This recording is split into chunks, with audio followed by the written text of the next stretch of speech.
Sejam bem-vindos a mais um episódio de Moneyball Podcast. Eu sou o William Azulay e estou mais uma vez aqui com vocês e estou aqui com os meus caríssimos amigos e também sócios André Ferreira, Luquene Yo. Ribeiro, What's up? Sândio Fernandes Boom. e infelizmente sem o... Vocês já sabem, Wave Done. Bem, o que é que nos traz aqui hoje? Nós, a semana passada e já algumas semanas atrás, tocamos no grande ponto da NBA, na possível mudança que a NBA está para ter dentro de alguns anos. Parece que é um tema que é meio chato, mas não é. Parece um tema meio extensivo e porque é um tema importante, é um tema que pode marcar a viragem da NBA, a viragem de como analisamos, como abordamos uma determinados lances que ocorrem na época. Bem, sem muito rodeio, na semana passada, no nosso episódio, para aqueles que ouviram, nós tocamos no ponto da mudança do calendário que a NBA pode vir a ter. Bem, querem introduzir um torneio no meio da época. Normalmente, quer dizer, estão a pensar em pôr entre depois do Thanksgiving, ou seja, 28 de novembro, se não estou em erro, até meio de dezembro, ou então o campeonato decorre de janeiro até a altura dos All-Star Break, até a altura dos All-Star Games. Bem, grandes questões colocadas aí. Incentivos para os jogadores darem o seu máximo nessas competições, porque não foi bem aceito por alguns jogadores, até porque na semana passada falamos da reação de alguns jogadores. Falou-se da introdução de draft picks, por exemplo, uma draft pick da second round, se isto é um incentivo suficiente para além do dinheiro. E eu gostaria de perguntar aos meus colegas se vocês acham que uma draft pick era um incentivo suficiente para os jogadores terem o espírito de competição nestes campeonatos. Não. É o que eu ouvi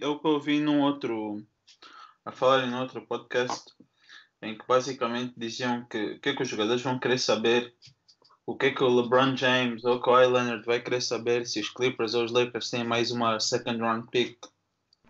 Tipo, se calhar pode ser importante para alguma trade, mas epá, uma second round pick acho que não justifica eles terem que se esforçar por um torneio a meio da época.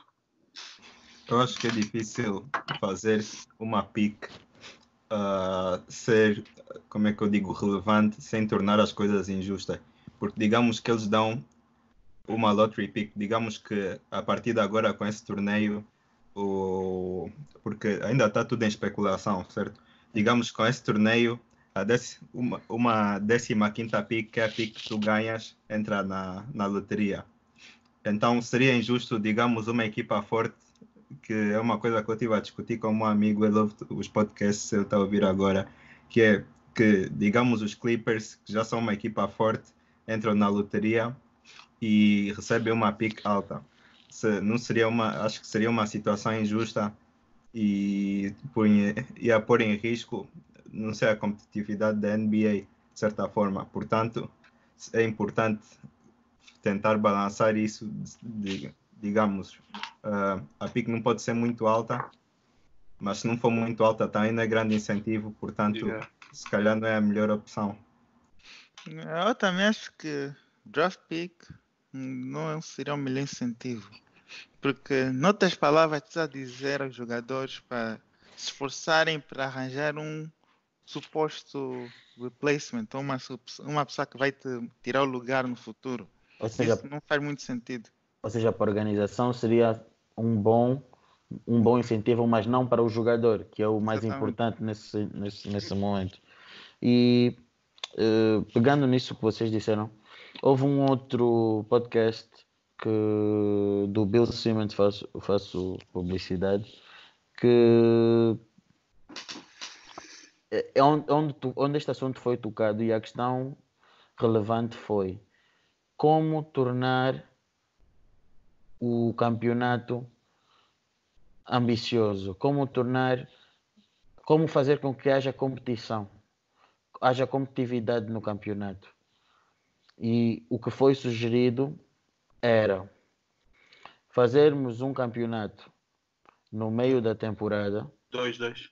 2 campeonatos no meio da temporada, obrigado, em que na altura do jogo do jogo 35 haveriam dois campeonatos, o Russell Cup, da minha homenagem ao Bill Russell, e um exemplo de um local dado foi Nova York, por ser um big market, onde as 14 melhores equipas seriam convidadas a participar, onde as top seeds, ou seja,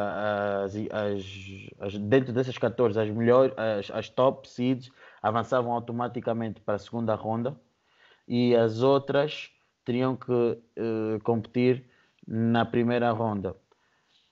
E depois teríamos umas semifinais em que haveriam 2 jogos.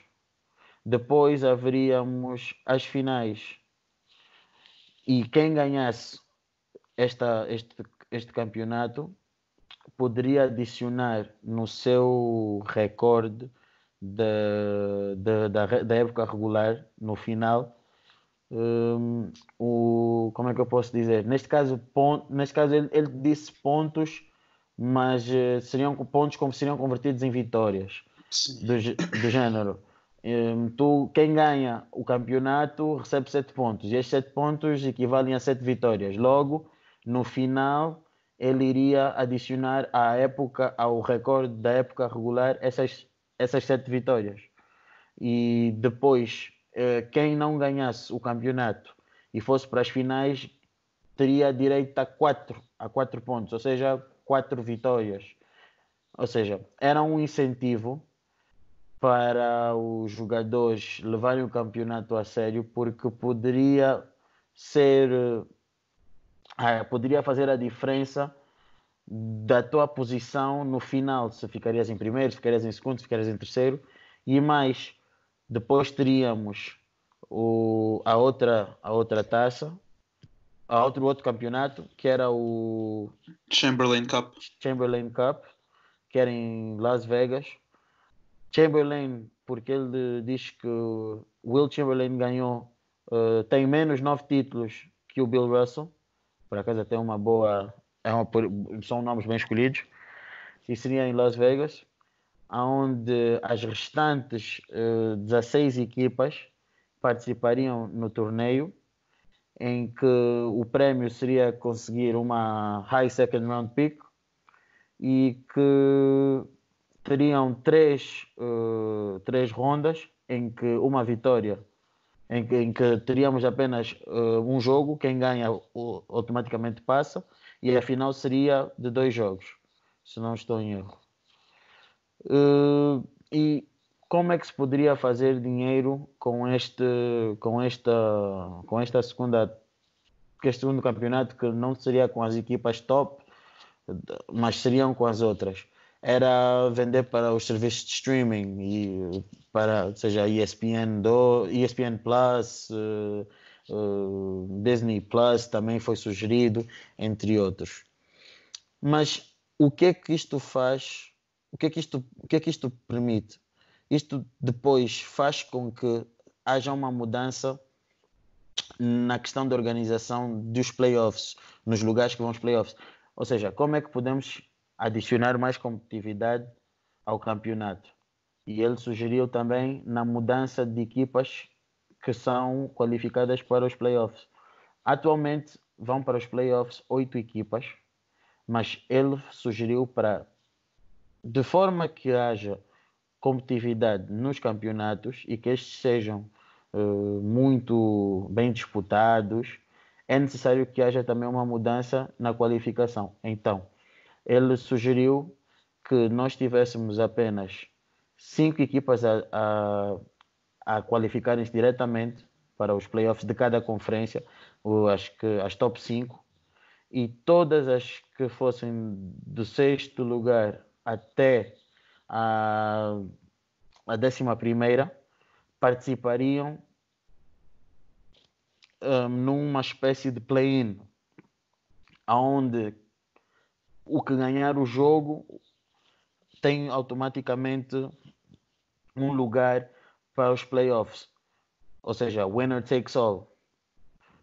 Era uma forma de trazer competitividade, ou seja, se tivéssemos o 6º lugar,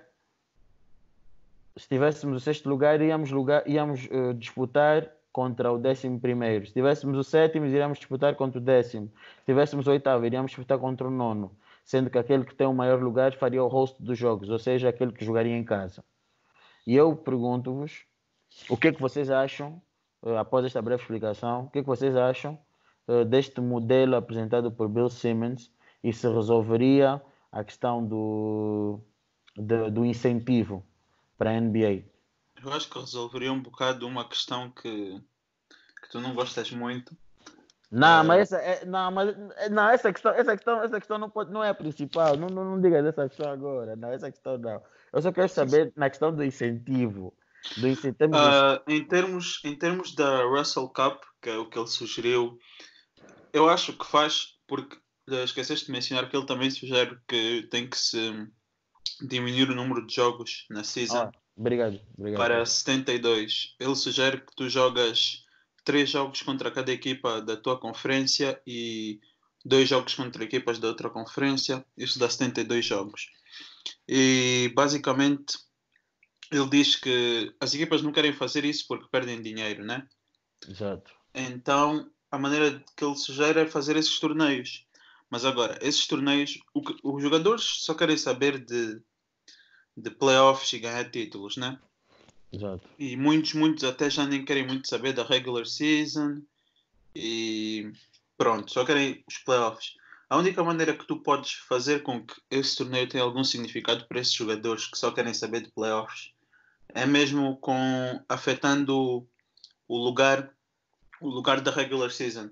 Eu acho que essas duas regras que ele sugere, mesmo essa e o facto de ir até o 11º para qualificarem depois no torneio, acho que essas duas regras ajudam-se uma à outra, em que os jogadores têm que se esforçar mais durante a regular season para conseguir melhores resultados. E quanto à Chamberlain Cup, eu acho que ainda precisa de algumas mudanças. Eu acho que só uma second round pick não vai ser suficiente para algumas dessas equipas, mas eu acho que, como se calhar algumas outras propostas, é capaz de melhorar. Mas acho que é uma boa ideia. Mas, o que é que vocês acham? Eu também. Eu acho que é muito melhor do que foi sugerida pela NBA. Isso de incentivos com base em dinheiro e picks. Essa sugestão feita pelo Bill foi muito melhor para mim também. Porque nós todos sabemos o que é que interessa para os jogadores no final do dia. Por causa da mídia, ficam sempre a julgar os jogadores quando não têm título no final da carreira. Então, se isso dificulta ou facilita o trajeto deles para conseguirem um título, acho que vai fazer com que os jogadores joguem o seu melhor. Eu estou do lado do Lucani também. Concordo, acho que é uma melhor sugestão do que da NBA. Agora é só vermos qual vai ser a decisão no fim, porque no final do dia eles se calhar vão estar a perguntar aos GMs e etc o que é que eles acham, em vez de perguntarem ao Bill Simmons. Então vamos ver qual vai ser a decisão da NBA.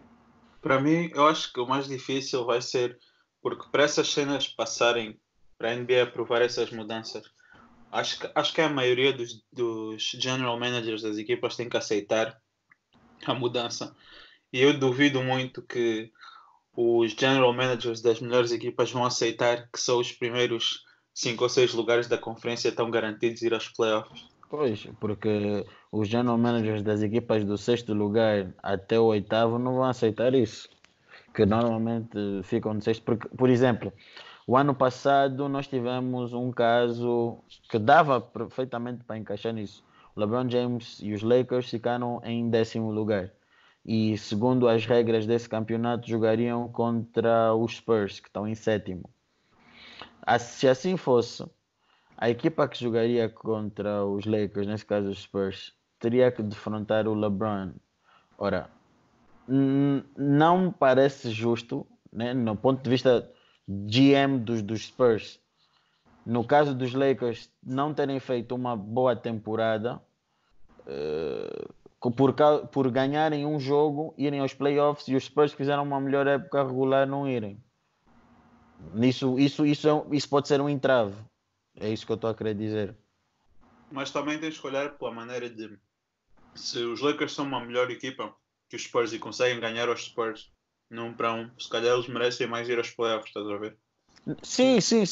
Eu só estou a dizer que isto é um pensamento que o GM de uma equipa que sabe que não fica no top 5, mas se calhar consegue um 7º, 8º, não vai aceitar. Epá, isso é uma coisa complicada também, porque é difícil comparar com o passado, porque na NBA, tal como já discutimos muitas vezes, chega uma altura que as equipas já não estão a tentar porque já não têm chances de ir aos playoffs. E se tu fazes com que até o 11º lugar tu tenhas pelo menos uma chance de ir aos playoffs, quer dizer que as equipas vão continuar a competir porque ainda têm a chance de chegar ao 11º de quantos lugares que eles têm na tabela, de uns 15. Pois, mas isso era daquele tipo de situação que depois iria contra a prática religiosa de alguns jogadores, como o Kawhi NFL Leonard. Este era um tema que o André queria inserir primeiro, mas acho que é melhor falar sobre ele agora, que é a questão do load management. Vocês acham que isto poderia combater o load management? Epá, assumindo que tem menos jogos na temporada, acho que sim. Acho que dava para combater. E não só jogos também são mais importantes. Então, E com menos jogos de regular season também significa que os jogos podem ser mais espaçados. Provavelmente deixaria de haver back-to-backs ou seriam muito raros. E cenas assim do género. Isso significaria que se assim fosse, então o Kawhi jogaria hoje contra os Pacers, né?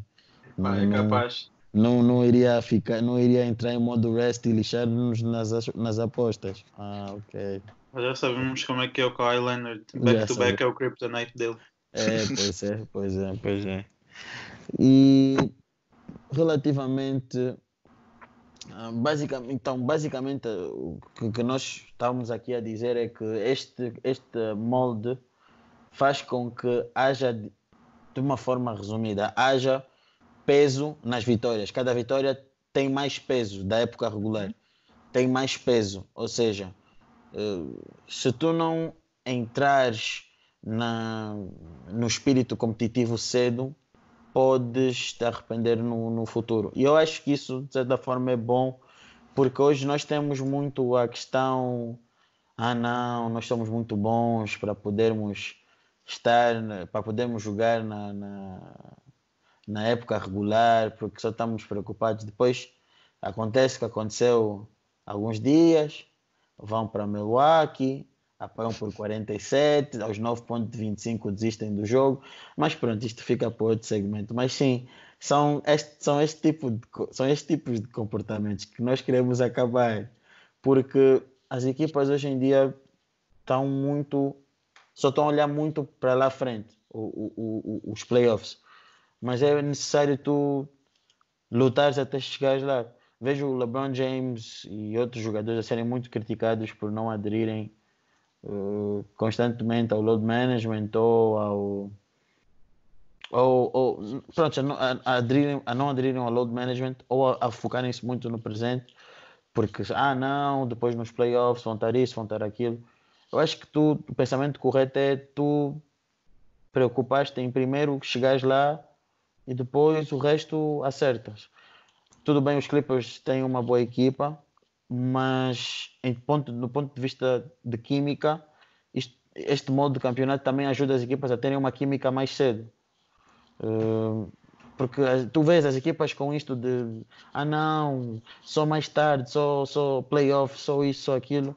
A química vem muito tarde. Há muito. Tu vês, por exemplo, eu vou sempre pegar nos Clippers porque são a equipa do momento. Tu veja, não há tanta química de Paul George e Kawhi como tu esperarias estar a entrar para dezembro. Há muita dependência do individualismo dos jogadores. Tu não vês aquela química, por exemplo, de um Lou Williams e Harrell, que já tem do ano passado. Até porque houve uns tempos atrás, o próprio Doc Rivers disse que o Kawhi e o Paul George nem sequer tinham feito um treino juntos.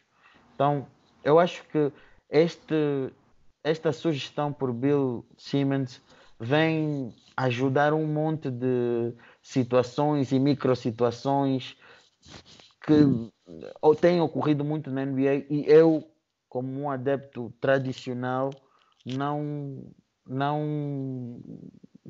concordo. Que é que... Assim, falando de ajudar situações, queria só saber, vocês estão a ouvir esse barulho? Conseguem Qual ouvir? barulho? Aquele barulho, já foi da outra vez, estou a ouvir aí uma sirena aí no fundo. Estão a ouvir? Aquela sirene, notícia de última hora, que não sei se vocês viram, mas eu vi agora mesmo, para nós discutirmos aqui agora. Falamos disso a semana passada. Nós temos aqui muitos fãs dos Hawks que ouvem o nosso podcast por causa do nosso Bruno Fernando. Eu recebi aqui uma notícia de última hora. O Trae Young esteve envolvido numa cena emocional nos balneários. E está a dizer que ouviram um oficial da equipa a dizer que vai trazer ajuda para o Trae Young daqui a dias. Acho que é uma situação complicada. Semana passada já estávamos a falar sobre isso. Lembram-se que o Trae Young se calhar ia querer sair. E o Luqueni disse que ainda é muito cedo, mas já está a ter discussões agora. Luqueni, parece que a tua previsão foi errada. Ele também tem que ter um pouco de paciência. Os jogadores estão lesionados. O segundo melhor jogador da equipa está lesionado. Ele não está lesionado, foi suspenso. Só volta daqui a 16, 17 dias. Eu também acho que ele tem que ter muita paciência. O Devin Booker já teve que aguentar isso muitos anos. O Devin Booker é maluco. Vamos Não, mas verdade, o Devin Booker é maluco. Um jogador que é maluco. Não, eu acho que eu de certa forma eu entendo.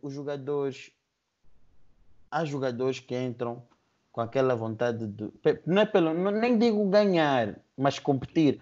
Eu sinto pena dele porque ele está a tentar competir, mas a equipa não compete. É muito complicado e isso faz com que muitas das exibições dele não sejam devidamente valorizadas pela mídia. E isso muitas das vezes é chato. Pondo-nos no lugar dele, é um bocadinho chato e não é todo tipo de jogador que consegue lidar com isso. Por isso... Depois toda hora lhe compararem com o Luka. No outro dia teve uma notícia, não sei se falamos aqui, que ele disse que está cansado, que é irritante que as pessoas continuem a comparar com o Luka, que o Luka, obviamente, é só mais outro bom jogador, tal como ele na liga, e ele está cansado das comparações. Mas acho que no final do dia isso lida a um pouco de frustração. É frustração. Ontem, por acaso, ouvi-los a jogarem contra os Hornets e pronto, foi daqueles dias em que ele fez 30 pontos, mas a equipa colaborou. Mas há outros dias em que tu vês que o Trae Young dá o litro, mas os Hunters, o Cam Reddish e companhia não ajudam. E também não esquecer que ontem houve uma grande ajuda do Vince Carter. O Vince Carter fez 17 pontos em 20 minutos. O Vince Carter atualmente é o segundo melhor jogador dos Hawks. Vê lá, o Vince Carter com 40, né? 42, acho. 42, vê lá. Então, é complicado. Não, mas não é o segundo melhor jogador. O Wave Don't se ouvir isso vai querer falar à toa. Então, não vou dar asas a esse argumento. Mas vê, o John Collins, mesmo quando voltar, os jogos não vão mudar muito. Eu duvido que esse seja o fator que vai mudar os jogos. O Trae Young mesmo, acho que se não sair daí, O Trae não sei Young o que não. é que Isso é eles vão normal, buscar. ele é uma criança. Crianças normalmente querem sucesso o mais rápido possível. Ele tem que saber que precisa de paciência para isso. Não. Epá, Tem que ter paciência, sim. Mas os calma. jogos não vão Paci- conseguir buscar Eu, ninguém. eu eu não digo ele sair, mas acho que fazer pressão à direção para procurar melhor. E nós falamos disso a semana passada. Fazer pressão para a direção procurar melhores jogadores que estejam ao redor dele, porque é muita inexperiência. A direção pode fazer melhor. Pode fazer Mas muito melhor. é complicado também arranjar jogadores para virem jogar quando as tuas próprias peças que tu tens na tua equipa, por exemplo, Kevin Huerter, mesmo Trae Young, John Collins, ainda não estão preparados para competir. Eles ainda precisam de mais alguns anos, na minha opinião, pelo menos, até estarem a um nível de playoffs em que querem competir. Então é E até, complicado. Fala. e até outros jogadores também quererem vir jogar para essa equipa e eles conseguirem fazer trades significantes. Porque eu acho que o que vai acabar por acontecer é um dos dois, ou o Hunter ou o Cam Reddish. Se eles ainda estiverem nessa situação, um deles vai acabar por ser traded, Cam provavelmente. Reddish. Vai ser o Cam Reddish. E, epá, Eu não depende. vejo. O Cam Reddish não acrescenta nada. O Hunter ainda há jogos que acrescenta defensivamente e ofensivamente. Agora o Reddish tem dias. Acho que o melhor jogo que eu vi do Reddish este ano foi contra os Nets. Que fez, acho que na segunda parte, fez mais de 10 pontos. Uma coisa Então, do tipo, género. estava a ver, o roster deles agora ainda não está muito bom. Porque mas agora, olhas para o futuro e se eles continuarem a desenvolver bem, tens o Trae Young, Kevin Huerter, tens o DeAndre Hunter, tens o John Collins e Bruno Fernandes, se calhar. E, yeah. Mas é isso, nós estamos a pôr muito no lugar da organização. Nem todo jogador tem aquela vontade de esperar. Eu vou te dar um exemplo, eu vou sempre buscar jogador, que é um jogador que eu acompanhei extremamente bem. Então, o que eu falo sobre esse jogador, eu sei que não estou a falar de forma errada. Lonzo Ball. Não, por acaso não é ele. Mas sim, Paul o George. Kobe Bryant. Olha, não me fala o nome desse jovem. É o Kobe Bryant. Eu lembro-me perfeitamente que o Kobe Bryant houve uma altura em que ele fez pressão à direção dos Lakers para arranjarem melhores jogadores, porque o que a organização queria não era o que ele naquele exato momento queria. Tanta pressão foi feita que até ameaçou sair da equipa se não lhe fossem dados os melhores jogadores. E a organização teve que pôr na balança se compensava a saída dele ou o tal rebuild. E que foi dado. Rebuild que não era rebuild. Tu quando tens jogadores, tu quando estás num nível alto, eu considero o Trae Young um nível alto, porque para mim o Trae Young nesse exato momento é um All-Star na East. Jogar depois com jogadores que, epá, em ISO não fazem nada. Triplos raramente acertam. E outros jogadores que estão em campo e simplesmente só passam a vida a correr, é complicado. Então, eu entendo muito o lado dos jogadores. Os jogadores, eu não digo ganhar, mas competir, a vontade de competir. Devin Booker é é um jogador com muita paciência. Muita paciência. A Eu maior acho que o parte, a maior David parte dos jogadores que cumprem o primeiro contrato e o segundo, porque se tu não estiveres a cumprir o segundo contrato com a equipa que te fez draft, estás a perder muito dinheiro, a não ser que sejas traded, Sim. que foi o que o E Porzingis fez. o que o acho que o Trae Young Devin Booker fez. não tem interesse em competir. Eu acho que ele só quer mesmo ter uma equipa onde ele pode pegar a bola e fazer o que ele quer. Já está a Quem? falar à toa. O Devin Quem? Booker. Não, Não, seriamente mesmo. Não, Qual não é o acho interesse? isso. O Como Devin assim, Booker não sério? mostra interesse em competir. Como assim Então não não está a mostra competir interesse em agora. Não está a competir? competir agora. Ele está a competir agora. Está under 500. Mas vê, ele Oh, parece que está Oh, parece que tá a competir, mas os anos todos que ele teve nos Suns até agora, só a marcar os pontos que ele marca, achas que ele não esteve feliz assim? Achas Mas que ele esse está ano, Esse não, ano esse a arranja- ano, organização? esse Tem ano que ele arranjar. está a abdicar de mais pontos. Ele esse ano está a marcar menos pontos por jogo do que ele já Sim, marcou. tu Até está vês. com mais assists também. Sim. Se tu vires os jogos, eu acho que ele não força tanto lançamentos, tanto que ele acho que as percentagens dele ainda estão 50, 40, 90. E eu acho que esse ano ele está a provar que ele pode ser um bom jogador para uma equipa que está a competir. Não, ele pode ser um bom jogador para uma equipa que está a competir, mas eu acho que ele já aceitou dentro dele que se ele não estiver a competir, tá, aí não faz mal. Fica assim, ele faz o que tem a Tens fazer, que faz os mudar de pontos dele. foco. O Trae Young também, nesse momento, ele tem que ter uma mentalidade parecida a essa. O Trae Young Porque já ele- está a reclamar e os Hawks estão a dizer que vão arranjar ajuda para ele brevemente. Eu não sei qual é a ajuda que eles vão arranjar brevemente para ir para os Epá, Hawks. Acho que se calhar deve- vão buscar o Brandon Ingram, como o William disse Não duvido, não. no verão. Não Mas ele duvido tem que ter nada. cuidado, porque ele supostamente vai ser, se Um já não Brandon- é um dos líderes. Brandon Ingram, Não, Trae estou a falar em Young, termos John de ser Collins seria algo bonito de se ver. Agora, líder. era necessário ele ter um bom poste e depois outros bons shooters à volta. É isso que eu estou a dizer, era isso que eu estava a pensar. Vai jogar essa equipa, epá. Porque o Brandon Ingram é muito bom no mid-range. Verdade seja dita, ele é um jogador.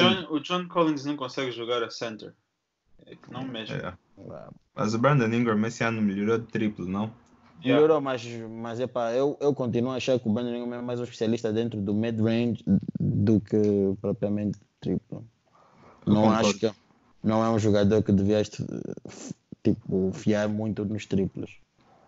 Eu concordo, mas eu acho que se calhar não lhe trazes para confiar nos triplos dele, mas para uma comparação um pouco absurda, mas para ser aquele Kevin Durant como foi como os Warriors fizeram, tá a ver?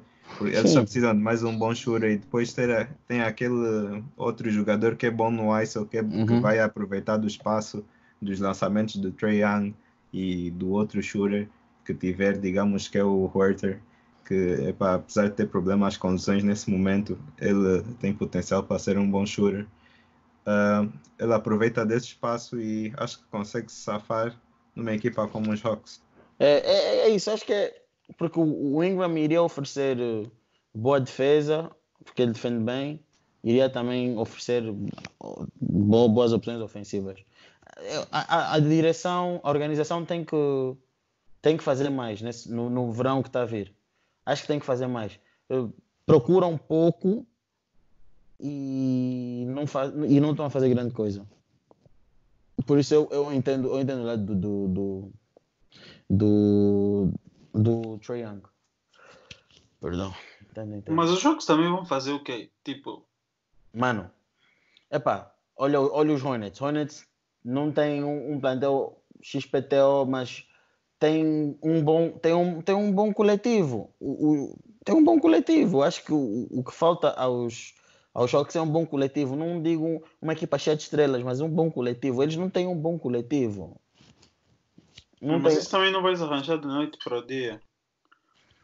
É complicado. É complicado. É difícil não entender essa situação do Trae Young. Sim, não, eu entendo a situação do Trae Young. Eu só acho que ele também tem que ser um bocado compreensivo com a equipa, porque não há muito que eles possam fazer. Mas eu acho que no final do dia a única opção mesmo vai ter que ser através de trade, porque eu não acho que eles vão buscar nenhum jogador na free agency. Até porque este ano não vai ter nada de jeito. E mesmo os Atlanta, que eu saiba, são tipo a pior equipa em termos de pessoas a irem ver os jogos. Eles são a pior equipa da NBA, acho. Ouch. I need your energy. Não se compara com os Knicks. Olha, Até foram buscar o Big Crit. Falando nos Knicks, acho que se calhar devíamos falar aqui sobre o que aconteceu também há uns dias. Ai, meu Deus. Não acham? Eu acho. Portanto, Estás livre. Deixem-me. Temos aqui, acho que não temos tempo suficiente para falar de tudo, mas então vamos aqui começar. Os Knicks despediram David Fizdale. Posso ouvir uma salva de palmas aqui para os Knicks. Ei, Obrigado. Palanquinhas para o treinador de novo. É assim, Lucani, eu sei que ainda está à espera que despidam o treinador dos Wizards. Quê? Diz que? Vidão. André. Despidam é a palavra certa. Comentem aí embaixo se despidam não é a palavra certa. Tem que Não ver, é, bro. vejam aí no dicionário. É dispersam, bro. Essa expressão não existe. Bloco! Ei! Mas então, vamos continuar. O Lucani ainda está à espera disso, que isso aconteça. O André também está à espera, mas os Knicks já não têm que esperar porque o Fizdale foi-se embora e apenas um jogo eu já consegui ver melhoras no jogo dos Knicks. A bola movimentou muito mais. Pelo que eu estive a ver no outro dia, parece que foi o primeiro jogo que os Knicks sofreram menos de 110 pontos essa temporada. E por que não ganharam o jogo, Sandy? Diz por que não ganharam o jogo? O pessoal quer saber por que não ganharam o jogo. Epá, não ganhamos o jogo porque foi o Julius Randle foi posto numa situação complicada, mas não foi por falta de tentativas, porque jogamos muito bem nesse jogo. Não. As rotações foram boas. Vamos para o William, vamos passar para o próximo assunto. Aliás, deixa eu continuar com a minha explicação. E é assim, os Knicks estão muito melhor. Pick and roll que antes não acontecia praticamente nenhuma vez. Dessa vez aconteceu várias vezes em vários quartos. Vejam o jogo dos Knicks há uma semana atrás e não iam ver por volta de 2 pick and rolls no jogo todo. E é assim, David Fizdale não é bom treinador. Ele é um bom, como é que eu vou dizer? Um bom motivational speaker. Isso é a única coisa que ele é. Então, ele se quisesse, até podia ficar nos Knicks, podia ser um assistente, podia estar lá para dar suporte moral aos jogadores quando precisasse. Mas para treinar, ele não está apto. O nosso novo treinador, não é novo treinador, mas o treinador temporário, mas que se calhar até pode ser o novo treinador, é o treinador que antes estava na nossa equipa da G-League, que é o Mike Miller. Ele, na G-League, conseguiu ganhar o prêmio de treinador do ano. Então, acho que ele tem potencial para levar esta equipa ao seu potencial. E é por esta razão que eu vi no outro dia também as notícias estavam a reportar que os Knicks não parecem estar a discutir a aquisição de um treinador novo neste momento. O front office neste momento está calado e eu acho que essa é a melhor decisão, ver o que o Mike Miller pode fazer, porque em apenas um jogo contra uma equipa de playoffs que tem jogado muito bem, eu acho que os Knicks estiveram muito melhores e então eu quero continuar a ver esta equipa. É só vocês trocarem o Julius Randle que tudo corre bem. Vocês nesse jogo, antes de fecharmos já este segmento, vocês tinham de tudo para ganhar. Vocês falharam, vocês nos últimos 14, 15 field goals, vocês só fizeram um field goal. Mas eu acho que o que falta também não é só treinador, mas um líder em campo. Vocês não têm líder. Vocês não ganharam os Pacers por falta de um líder. Porque para quem viu o jogo, entendo perfeitamente que se tivesse alguém a acalmar o pace do jogo e a tomar decisões racionais, os Knicks tinham tudo para ganhar, porque até defensivamente vocês estavam bem. O problema foi ofensivamente, foi a tentativa exaustiva de triplos e de layups desesperados, e isso só estava a permitir com que o Miles Turner desse um festival de blocos.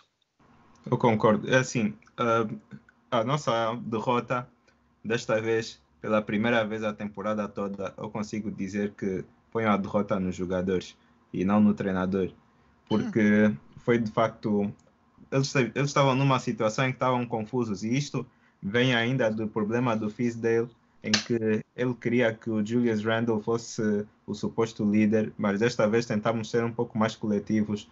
nesta decisão, mas consegui ver em que no fim do jogo, ao contrário do Fizdale, o Mike Miller meteu, por exemplo, quando a bola saía, quem estava inbound era o Julius Randle. Portanto, obviamente já não vamos ver o Julius Randle a receber a bola no clutch para fazer ISO ou para lançar um triplo que já sabemos que vai ser airball. Então, vimos a bola aí para o Marcus Morris. Marcus Morris tem que ser o nosso líder nesse momento. Ele é o jogador mais calmo que temos.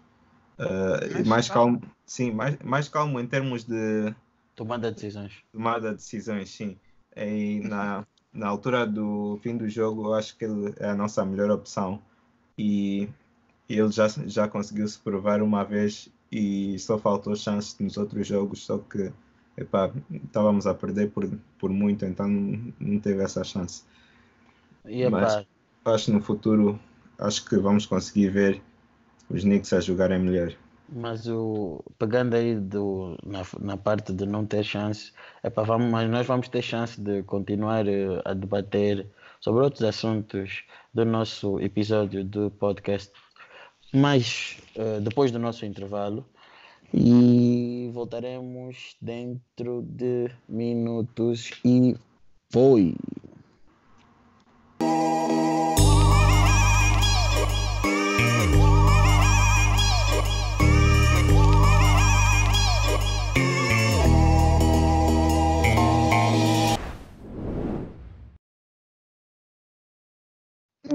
Estamos de volta do nosso curtíssimo intervalo. Estamos aqui com os nossos jacarés mais duros do Rio Kwanza, onde o jacaré teve que se ausentar porque ficou fora d'água. E este é o Sádio Fernandes. Bem, o que nós temos aqui como tema principal do nosso intervalo, da nossa segunda parte, o jogo Clippers Bucks contra os Bucks. Bem, eu não vou ser o primeiro a falar sobre o jogo, porque acho que houve pessoas que viram o que eu vi, mas por eu ser dos Lakers eu não posso ser o primeiro a dar, porque vão pensar que é hate, se calhar pela equipa ou algo do gênero. Por isso, André, dou-te toda a liberdade. Então, para quem não viu o jogo, basicamente o que aconteceu foi os Clippers foram completamente destruídos pelos Bucks. Foi embaraçoso, para ser assim gentil, e sinceramente acho que ninguém estava à espera de ter sido um jogo tão one-sided, e porque nós já vimos nos playoffs, não diria o Kawhi Leonard a parar o Giannis, mas já vimos o Kawhi Leonard como é que se diz? Esforçar-se mais? A fazer o Giannis trabalhar mais, e com a ajuda do Marc Gasol conseguirem parar o Giannis. Mas só que ele não tem nenhum center nos Clippers que faça um lock-up tão bom como o Marc Gasol. Verdade seja dita. Exato. Mas nesse jogo, sinceramente, eu não sei o que aconteceu, não. Mas os Bucks estão a jogar muito bem, e estou curioso para ver como é que vai ser esse ano eles nos playoffs, se vai ser mais do mesmo. O que é que vocês acham? Acho que a química também provavelmente afetou um pouco os Clippers e ajudou os Bucks, que é praticamente o mesmo time. Foi o que se discutiu no segmento passado, Luquinha. É isso que tu estás a dizer, eu concordo plenamente. Foi o que se falou no segmento passado, da questão da química. Mesmo só vendo aqui, só vendo os estádios, só consigo ver que... Não sei se foi exatamente a defesa, porque eu não acompanhei completamente o jogo, mas eu consigo ver aqui que os Clippers, de modo geral, não lançaram muito bem nesse dia. Não lançaram nada. Trash, straight up trash, garbage. Ai. Para quem não sabe, William, houve uma altura que há 10 anos atrás o William quis que o Paul George fosse muito para os Lakers. É O verdade. Paul George acabou por decidir voltar para os OKC e depois ir para a sua equipa de sonho, que é os Clippers. O Paul George usou os Lakers para poder ter um maior contrato, para ser transferido, para ser trocado para os Clippers. E então, isto em junção com o facto do William ter querido o Kawhi Leonard nos Lakers, se vocês virem bem, já são dois jogadores que o William não gosta muito, que estão nos Clippers, então vocês já podem perceber o porquê do William não gostar nada dos Clippers. Não, o ódio pelo Paul George é de outro mundo, não, porque o que ele fez, ninguém merece. Não, nós como Lakers fans, mesmo, aquilo doeu. Mas pronto, não tem problema. Dia não mata dia. Mas é assim, sendo completamente objetivo na análise do jogo, bem, assim, eu achei que os Clippers até entraram mal, mas no segundo quarto conseguiram, como é que eu posso dizer, aguentar-se lá com uma diferença, tipo, a perderem por 9, por 10, o Paul George ainda ia dando alguns sinais de vida. Só que no terceiro quarto, lá para minuto 6, eu não sei o que se passou. Os Bucks entraram numa run imparável. E aquilo só foi aumentar. Para quem viu o jogo, ou para quem não viu, o que é mais surpreendente foi o Giannis. A equipa jogou melhor sem o Giannis. Quando o Giannis estava no banco, a equipa jogou melhor contra os Bucks, contra os Clippers. O Giannis não teve um jogo em que teve que necessariamente estar a ir sempre com a bola para o garrafão. Não. Houve um grande espírito de equipa. Acho que o coletivo esteve muito bem e acho que o que faltou aos Clippers é aquilo que o Luqueni falou e eu concordo plenamente. Eu acho que isso vai ser um problema dos Clippers até eles porem na cabeça que, apesar de serem uma grande equipa, e reconheço, e de terem grandes jogadores, a questão eu ser bom não é suficiente para fazer chegar lá, porque estão muito focados no eu sou muito bom para regular season e já tenho que pensar nos playoffs. E eu acho que isso está a afetar o mental game deles, porque tu viste que eles estavam a competir, mas a partir do momento em que as coisas não estavam a sair conforme eles queriam, eles entraram em completo desespero. Já aconteceu isso com os Spurs e pude notar novamente isso com os Bucks. Então eu acho que tem de sentar, refletir, trabalhar mais no agora e pensar depois no amanhã. Entretanto, não acho que terem perdido pelos Bucks na época regular seja da forma como perderam, já tiveram a perder por 47. Não é como é que eu posso dizer? Um motivo de alerta, porque época regular, playoffs é playoffs. Eu lembro-me, houve uma época, eu acho que o Luqueni é melhor do que eu, recorda, que os Cavaliers, na altura em que o LeBron ainda estava, jogou contra os OKC e levaram uma surra, mas depois e todo mundo pensava que os OKC estava mesmo muito bom e os OKC depois chegou nos playoffs e não produziu. Então isso tem um exemplo ainda melhor. É muito relativo. No ano em que do Miami Heat, que ainda tinha o Big Three, a série contra o Chicago, normalmente na regular season o Miami Heat perdia sempre em termos de jogos totais. O Chicago normalmente ganhava mais jogos, mas nos playoffs nunca ganharam mais do que um jogo em todas as séries. Isso é relativo. Por isso é que se encontrarmos os Clippers, os Lakers nos playoffs, se ganharem na época regular, isto vai para o meu colega Wave Down, não tem problema, dia não mata dia. Depois o que importa é que os Lakers em junho vão estar com a taça. Por isso estamos livres. Cada um com o seu sonho, né? Enviarei uma selfie. Olha, William, se os Lakers não ganharem, então compras uma camisola do Kawhi Leonard. Era mais fácil do Paul George. Não, mas acho que tu gostas menos do Kawhi Leonard. Não, eu gosto menos do Paul George. Eu não tenho nada contra o Kawhi. Eu acho que tens. Não. O Kawhi até vai que não vai, mas o Paul George eu odeio mesmo. Esse aí mesmo. Pode. Para mim a melhor jogada até agora foi o crossover do Tatum e aquele triplo. Mais nada. Foi o Paul George a cair. Não gostaste do Damian Lillard do ano passado, então? Não, aquilo ali. São coisas. Estás a ver que deixam-me muito feliz. Mas vá. Bem, acho que era o que nós tínhamos para conversar sobre hoje. Yeah. Estes eram os temas mais sonantes. A NBA anda com pouca polêmica, ainda bem. Porque nós sabemos que quando existir uma boa polêmica, nós estaremos cá para poder discutir e abordar da maneira mais aprofundada possível. Vemo-nos na próxima semana. Eu sou o William Azulay e estes são os meus jacarés do Rio Kwanza. Façam o ponham like,